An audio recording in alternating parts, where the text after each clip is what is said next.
Salut, fiston. Alors, bien dormi? Bonjour, capitaine. À vrai dire, non, j'ai fait un horrible cauchemar. Un cauchemar? Oui, j'ai rêvé de mon ami Chang, vous savez, le jeune chinois que j'ai connu durant mon voyage à Shanghai. Je l'ai vu, c'était effrayant. Meurtri, blessé, il était à moitié enseveli dans la neige, et il tendait les mains vers moi en m'implorant de venir à son secours. C'était hallucinant de vérité. J'en suis encore bouleversé. Allons, allons, ce n'est rien. Songe, mensonge, dit-on. Remettez-vous. Vous voulez du café? Volontiers. Merci. Je crois que je vais aller marcher un peu pour me changer les idées. L'air vif et léger de la montagne me fera du bien. Voudriez-vous m'accompagner? Moi? Très peu pour moi. La montagne comme paysage, ça ne me dérange pas trop, mais s'obstiner à grimper sur des tas de cailloux, ça me dépasse. D'autant plus qu'il faut toujours finir par redescendre. Alors à quoi ça sert, je vous le demande? Non, les montagnes, pour moi, on peut les supprimer. Ça empêcherait d'ailleurs les avions d'aller régulièrement se fracasser contre l'un ou l'autre sommet. Tenez, il y en a encore un à qui c'est arrivé, au Népal. Je viens de le lire dans le journal de ce matin. Voilà, ici. Regardez. On apprend que l'avion de la Sari Airways de la ligne Patna-Katmandou, dont on était sans nouvelles depuis lundi dernier, s'est écrasé dans le massif du Goseintan, après avoir été pris dans une violente tempête et déporté vers l'Himalaya. Des reconnaissances aériennes ont permis de repérer l'épave. Une équipe de Sherpas s'est aussitôt dirigée vers le pic rocheux sur lequel l'avion s'est fracassé. Voilà à quoi elles servent, vos belles montagnes. Monsieur Tintin, Oui, c'est moi. voici une lettre pour vous. De Hong Kong. Hong Kong? Merci. Qui peut donc m'écrire de Hong Kong? En tout cas, d'après l'enveloppe, le courrier a mis du temps à vous parvenir. De la rue du Labrador à Moulinsart, d'où Nestor l'a fait suivre ici, à l'hôtel des Sommets. Chang! Ça alors? Quelle extraordinaire coïncidence. Cette nuit, je le vois en rêve et ce matin, je reçois une lettre de lui. C'est inouï, non? Oui, évidemment. Et que veut-il, votre Chong? Chang. Voilà. Le frère de mon vénérable père adoptif est établi à Londres où il exerce le métier d'antiquaire. Il m'a généreusement proposé d'aller le rejoindre là-bas et de travailler avec lui. Bravo. Quoique indigne d'une telle faveur, j'ai accepté. C'est ainsi que je prendrai demain l'avion pour l'Europe. Il arrive. C'est magnifique. Chang, mon ami Chang. Oui, très bien. Et quand arrive-t-il, votre fils du ciel? Attendez, je reprends... Voilà. Mais d'abord, je dois rendre visite à un honorable cousin de mon vénérable père adoptif qui demeure à Katmandou, au Népal. Je quitterai donc Hong Kong demain pour Patna. De là, je prendrai lundi le DC-3 de la Sari Airways pour me rendre à Katmandou. Katmandou. Mais l'avion qui a percuté une montagne au Népal, c'était celui de Katmandou. Attendez. Il ne doit pas s'agir du même. Vérifions ce qui est écrit dans le journal. Là. On présume que les sauveteurs arriveront bientôt sur les lieux. Il reste peu d'espoir qu'aucun des 14 passagers et des 4 membres de l'équipage du DC-3 ait pu échapper à la mort. Un DC-3. La Sari Airways. Le vol Patna-Katmandou. Hélas, c'est bien le même. Chang. Mon pauvre Chang. Lui qui était si gentil. Nous ne le verrons plus jamais. Plus jamais. Allons, allons, Tintin. Ne pleurez pas. Et puis non. Chang n'est pas mort. Pas mort? Non. Il vit, j'en suis sûr. L'accident s'est produit il y a plusieurs jours. Et cette nuit, lorsque j'ai vu Chang, il était vivant. Il m'a appelé au secours, mais il était vivant. Mais c'est un rêve que vous avez fait. Ce n'est pas la réalité. Je sais. Mais ce rêve n'était pas un rêve ordinaire, c'était, comment dit-on, un rêve prémonitoire ou télépathique, je ne sais. Mais ce que je sais, c'est que Chang est vivant. Voyons, Moussaillon. Il est vivant, vous dis-je. Je boucle ma valise et je pars pour le Népal. Comment? Quoi? Pour le Népal? Mais voyons, fiston, c'est de la folie. Écoutez, je compatis à votre peine et je comprends que ce rêve vous ait bouleversé. Mais il faut être raisonnable. Ce qu'il faut, c'est sauver Chang. Mais comment pourriez-vous sauver quelqu'un qui est mort, 1000 milliards de tonnerres de Brest? Chang n'est pas mort. Quoi? Chang, ici! Je t'ai déjà défendu 100 fois de jouer avec des chiens de rue. On n'a pas idée de donner un nom pareil à un chien, mille sabords. Si, c'est un pékinois, ça se justifie. Écoutez-moi, Tintin. Si votre ami Chang n'était pas mort, l'expédition de secours l'aurait retrouvé. Pas sûr. Ah, pas sûr, pas sûr. admettons même qu'il soit vivant. Chang! C'est bientôt fini avec votre Chang. Excusez-moi, monsieur, mais j'ai un rhume de cerveau. Chang! Je disais, même s'il était vivant, pourquoi seriez-vous capable de le retrouver, vous, alors que des Sherpas et des montagnards expérimentés n'y sont pas arrivés? Capitaine, je suis persuadé que Chang est vivant. C'est peut-être stupide, mais c'est ainsi. Et comme je le crois vivant, je pars à sa recherche. Et moi, je vous dis, tête de mule, partez pour le Népal, partez pour Tombouctou ou pour Vladivostok, moi, ça m'est égal, car vous partirez seul. Moi, c'est non, non et non. Et quand je dis non, c'est non.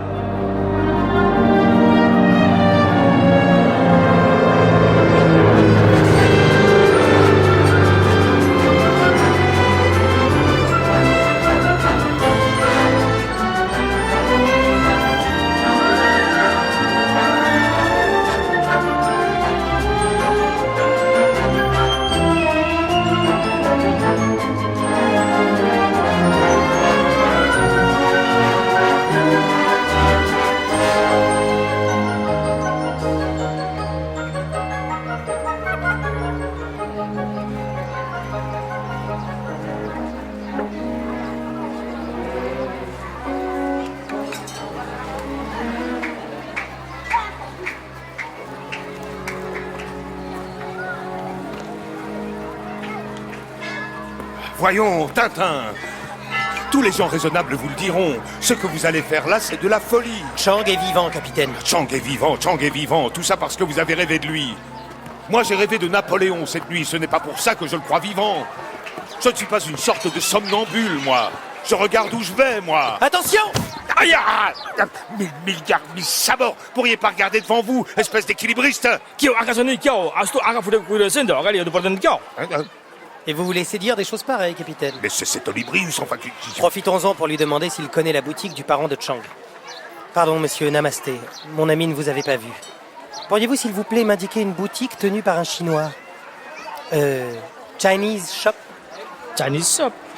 Dear up Sahib, you turn left, then straight right. There, Chinese shop. Thank you very much.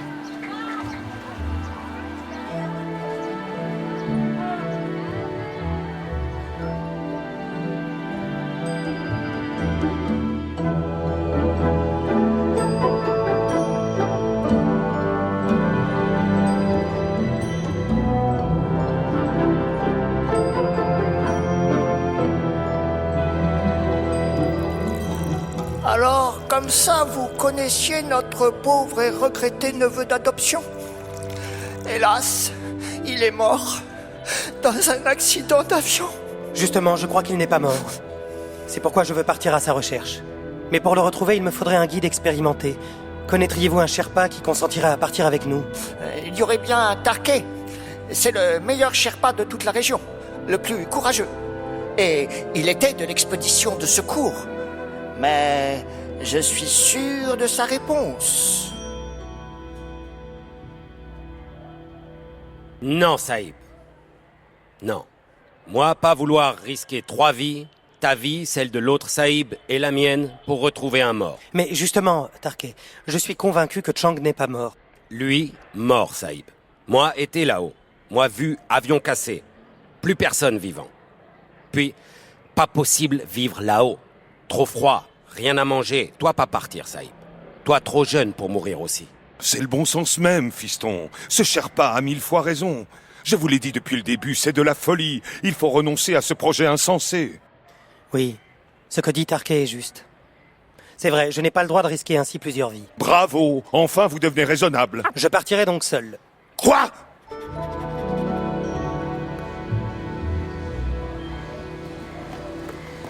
Eh bien, allez-y, partez. Mais seul, oui, tout seul. Je vous ai suivi jusqu'ici, mais maintenant débrouillez-vous sans moi, tonnerre de Brest. Aïe, aïe, Prenez garde, voyons. 1000 millions de 1000 milliards de 1000 sabords. Encore vous, mais vous le faites exprès, espèce de bachibouzouk. Je vous en prie, restez poli. Est-ce que je crie, moi?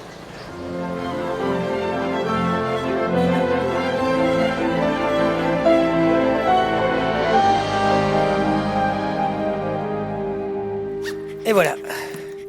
Mon sac est bouclé. Il ne me reste plus qu'à faire mes adieux au capitaine. Entrez! Je venais vous dire au revoir, mais ce sac, qu'est-ce que... Car vous vous imaginez que j'allais laisser partir tout seul une espèce de galopin comme vous? Non mais, vous croyez donc qu'il a du jus de rutabaga dans les veines, le capitaine Haddock, ou quoi? C'est-à-dire... Il n'y a moi, pas de mais, ni de si, ni de c'est-à-dire. Je pars avec vous, que ça vous plaise ou non. Et pas un mot de plus, ou je reste ici. Que me veut-on encore? Entrez.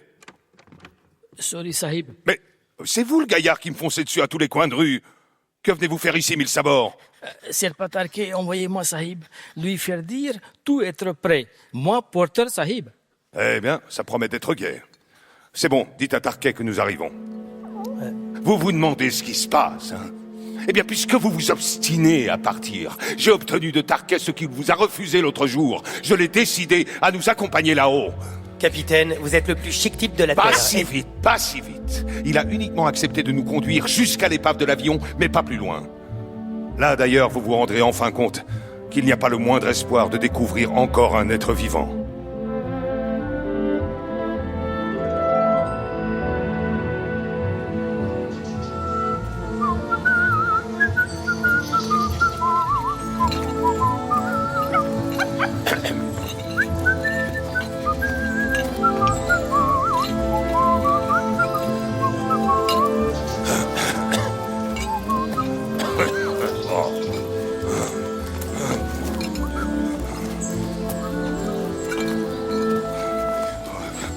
Je pense que je suis à faire le zouave sur les routes du Népal, alors que je pourrais être tranquillement à Moulinsart, à siroter un bon whisky bien glacé.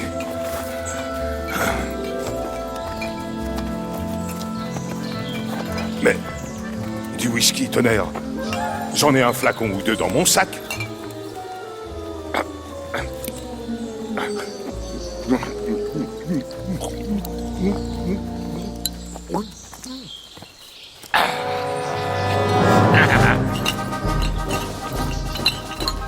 Tous ces fiers enfants de la Gaule, allez sans trêve et sans repos. C'est pas possible, il marche au super carburant. Capitaine, capitaine, pas si vite!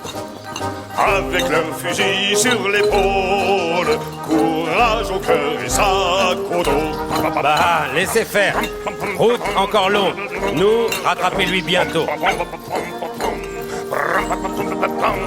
La nuit, il couchait sur la dure.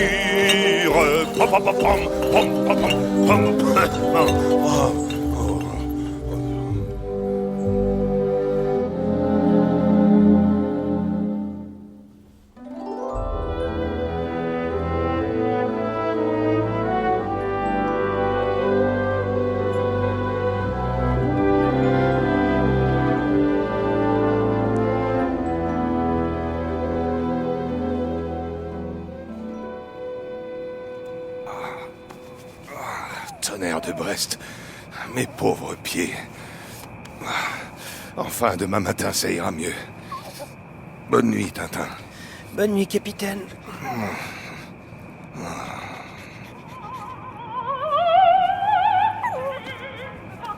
La Castafiore? Ici? Tonnerre! Elle nous poursuivra donc jusqu'au bout du monde. Ça vient de la tente du porteur. Ma parole, il a raison. M'en vais lui dire 2 mots, moi. Attention au tendeur, capitaine.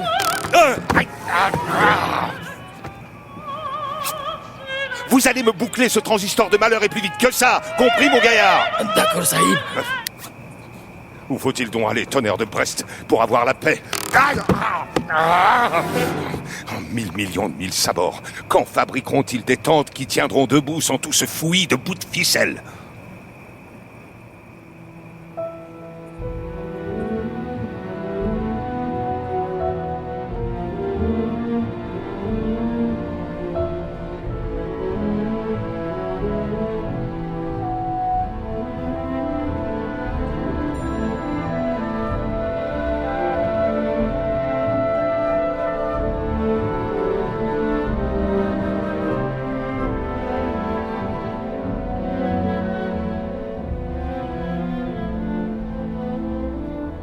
Tiens, quel est donc ce monument qui pointe vers le ciel, Tarquet? Ça, Chorten, Sahib. Là, conservé cendre grand lama. C'est étonnant, cette architecture en forme de bulbe. Stop, Sahib! Sinon, malheur! Eh bien quoi, qu'y a-t-il? Qu'est-ce que j'ai fait? Malheur sur toi, Saïb, si toi passais à droite du Chorten. Pourquoi? J'aurais su une contravention? C'est un sens interdit? Démon en colère quand homme passait à droite Chorten. Toi passer à gauche, Saïb. Sinon, porteur pas vouloir continuer. Bon, si ça peut vous faire plaisir. Pour moi, passer à gauche ou à droite, vous savez... Attention, capitaine! Arrêtez-vous! Je ne demanderais pas mieux, moi! Mais où sont les freins? Mon Dieu, il fonce tout droit vers l'autre Chorten qui est en bas de la pente. Toi, passez à gauche, Saïd. Passez à gauche! Passez à gauche! Je voudrais vous y voir!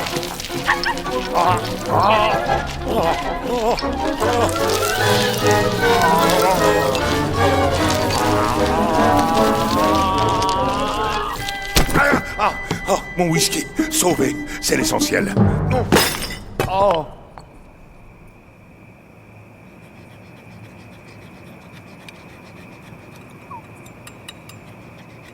Nous, passer la nuit ici, Saïb. Là, derrière, Tibet. Derrière ces sommets enneigés, Oui. Épave de l'avion, être là. Nous arriver demain.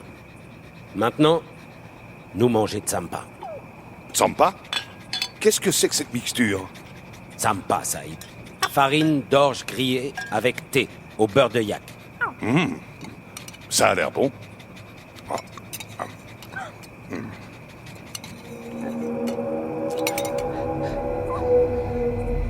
quel est ce cri? Ça... Yeti! Yeti. Le Yéti, l'abominable homme des neiges. Allons, laissez-moi rire. Des légendes, tout ça, des racontards. Toi, pas rire, Saïb. Yeti existait. Ah oui? Et comment est-il, votre bonhomme des neiges? Lui, très grand, très fort. Lui assommé Yak avec son poing.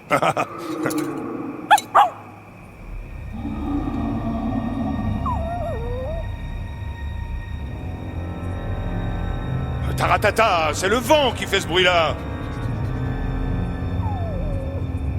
Ce qui n'est pas du vent, en revanche, c'est cette bouteille de whisky. La seule qui est échappée au désastre. Oh, toi pas boire, Sahib! Comment pas boire? Ça vous dérange? Si Yeti sentir odeur alcool, lui bannir, lui aimer alcool. Une fois, près de ses doigts, lui trouver Chang et lui le boire. Boire Chang maintenant? Qu'est-ce que vous me chantez là? Chang Sahib, sa boisson fermentée, bière très forte. Yeti boire Chang, alors devenir sous et dormir. Alors, homme du village le liait, mais Yeti très fort, quand lui plus dormir. Lui se réveiller avec mal aux cheveux, connu. Oui, Sahib, lui se réveiller, lui casser ses liens, et hop, lui partir. Bon, eh bien, moi, je m'en vais me coucher. Bonne nuit. Et ce n'est toujours pas le rhum des neiges, abominable ou non, qui m'empêchera de dormir.